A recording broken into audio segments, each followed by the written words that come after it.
Let's do an update on one of the cases every gun owner in the country should have their eyes on, and probably have for the last 4, going on 5 years now. And that is the Duncan v. Becerra case, which is the magazine restrictions in California. We'll talk about what happened yesterday here on the next episode of Guns and Gadgets.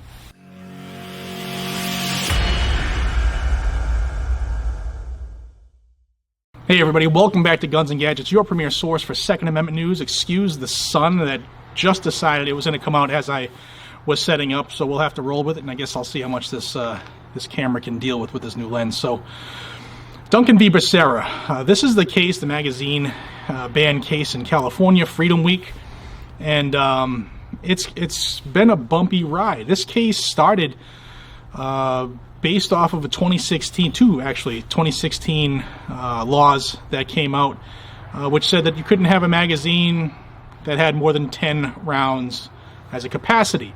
Again, I don't make up these arbitrary numbers, and I don't understand why 10 is their number, but we know the struggle. Okay, this isn't something new. We've been talking about this case for a while, and this case has run the gamut. It went to see Judge Benitez, who is like the patron saint of the Second Amendment in California, and he came out and said, and you'll remember I've been chronicling this throughout its journey here in the channel, that he said that that ban was unconstitutional because it put thousands and thousands of California residents in harm's way because it made them a criminal for trying to defend themselves.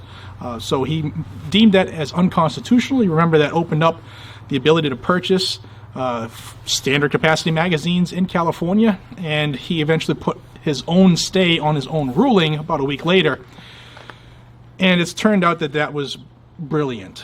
So the Attorney General in California could not let that stand, that freedom would be brought into California for gun owners. They had to continue to be tyrannical. So he appealed to the Ninth Circuit to have judges tell that this one judge that you're crazy, we can ban anything we want.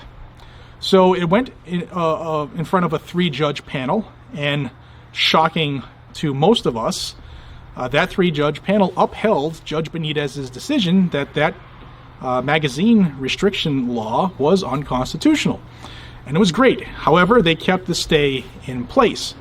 And when I say that it was kind of shocking, because, I mean, most times you appeal to the Circuit Court of Appeals federally, especially in an anti-gun state and even a region, then you expect it to be overturned. However, one of the biggest benefits of the Trump administration was the insane amount of federal judges he was able to appoint that are supposed to be, ultimately it will play itself out, but they're supposed to be more conservative and constitutional leaning, right? Or constitutionalists, as they're supposed to be. So that 3-judge panel came out and said, yes, this isn't right. And, well, you know, the Attorney General couldn't stand by that. He appealed it to an en banc hearing. And if you're familiar with how courts operate, every circuit but the Ninth, en banc means every judge on the panel except the Ninth is so big, they do like a lottery where judges are picked at random, and one of those 11 judges on that panel has to be the Chief Justice of the Ninth Circuit, and that's where we're at right now. So the judges in the Ninth Circuit voted by a majority to hear this ruling en banc, a second bite at the apple to continue the infringements and to stop this constitutional movement related to the Second Amendment. So that's where we are now. It has been taken up by it will take up an en banc hearing, or will have an en banc hearing.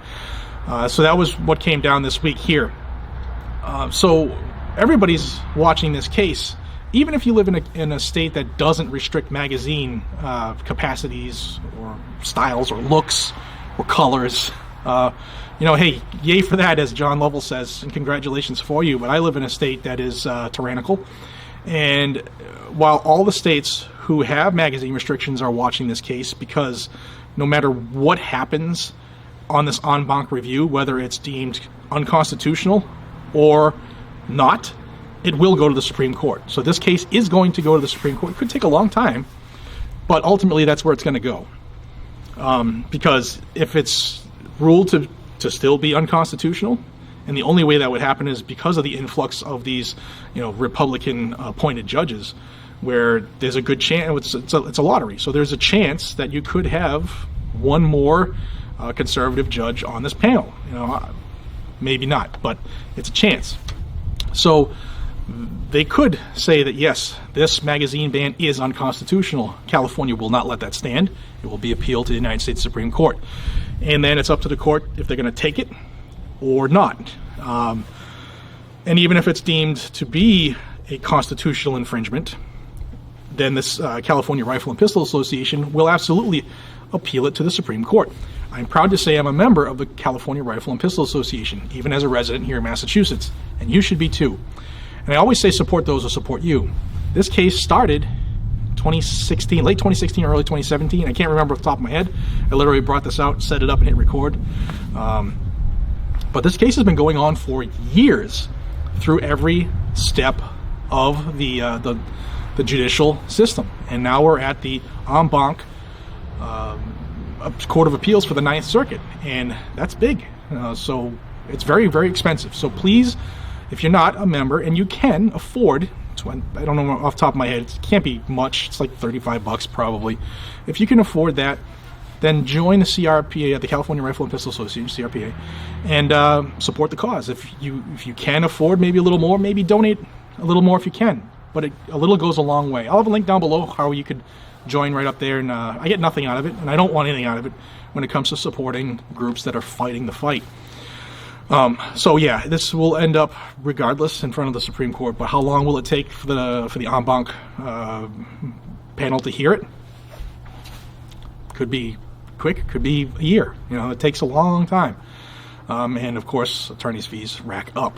So, and real quick, I mentioned why I said that everybody should be watching this. If you live in a state that is restricting magazines, then this case should have your eyes, because especially if it goes to the Supreme Court. But if the Ninth Circuit says that's an unconstitutional ban, then it can be taken as judicial advice in a different circuit. Doesn't mean just because it happened in the Ninth that it's automatically going to be the law of the land. It would have to be fought, and you'd have to have a judge or a panel take that into consideration. There's a lot of legal mumbo-jumbo that goes on. It's not as cut and dry. However, if it does go to the Supreme Court and the Supreme Court takes it up, their ruling is the law of the land. So this could very easily affect every single state. It's going to end up affecting every single state. And the good part is that it's deemed unconstitutional, and everybody gets to carry standard capacity magazines, buy them, sell them, hoard them, whatever. And the bad part would be as if they uphold it, right? That would be terrible. And one of the reasons that the states who don't have restrictions on magazines should be watching is just that scenario right there. If they come and say that this is an okay way to restrict magazines, then this will affect, if the Supreme Court goes with that, this will affect everybody. And the reason I'm bringing that out is because the dissent here in this 3-judge panel is it's a theory or an idea that has festered throughout the land, throughout the country, and that is this. I think it was Judge Lee, I think is her name, off the top of my head, but she said that restricting magazine capacity doesn't affect somebody's Second Amendment right to keep and bear arms, because the magazine's not a gun, and they can still possess weapons and utilize weapons to protect themselves and their family. The capacity isn't restricting that ability, and that is what every anti-gun state that has a magazine ban has leaned on. And if that takes place federally, guys and gals, it's going to be a bad thing, because Biden's already said he thinks 10's too much. He thinks 7's too much. He said, actually, for hunting, he thinks 3's too much. So that's where we are. I just want to do an update on Duncan v. Becerra. It's a major case. It is going to end up, in my mind, a landmark case, because I don't think the Supreme Court can not take this up. But we saw last year they refused like 12 cases. But yeah, my eyes and ears are open for this. Support those who support you. If you can join CRPA, please do. Any other group that has jumped in to support them too. Firearms Policy Coalition, Gun Owners of America, whatever group, even if it's a small state group that's jumped in, support them if you can. This is a big one, guys and gals, so we'll keep our eyes and ears open to this one. If you are new to this channel, this is where I cover Second Amendment news no matter where it happens, good, bad, ugly, or indifferent. And if that's something you're interested in, please hit that subscribe button down below and join this growing freedom family. YouTube is holding the news back. Anything that's like constitutional or patriotic anymore, they restrict it. So I depend on you, the viewer, to help by hitting the thumbs up and sharing it with everybody you know. It is a huge help to the channel, helps get the news out. And for that, I thank you. Again, guys and gals, I'm here daily to bring this to you. And as you can see, I had to come outside because it's loud, because I got kids everywhere. And just had to get out. So here I am freezing. But I'm going to go back inside till we see each other again. Be safe, stay vigilant, carry a weapon. I'll see you on the next one. Take care, everybody.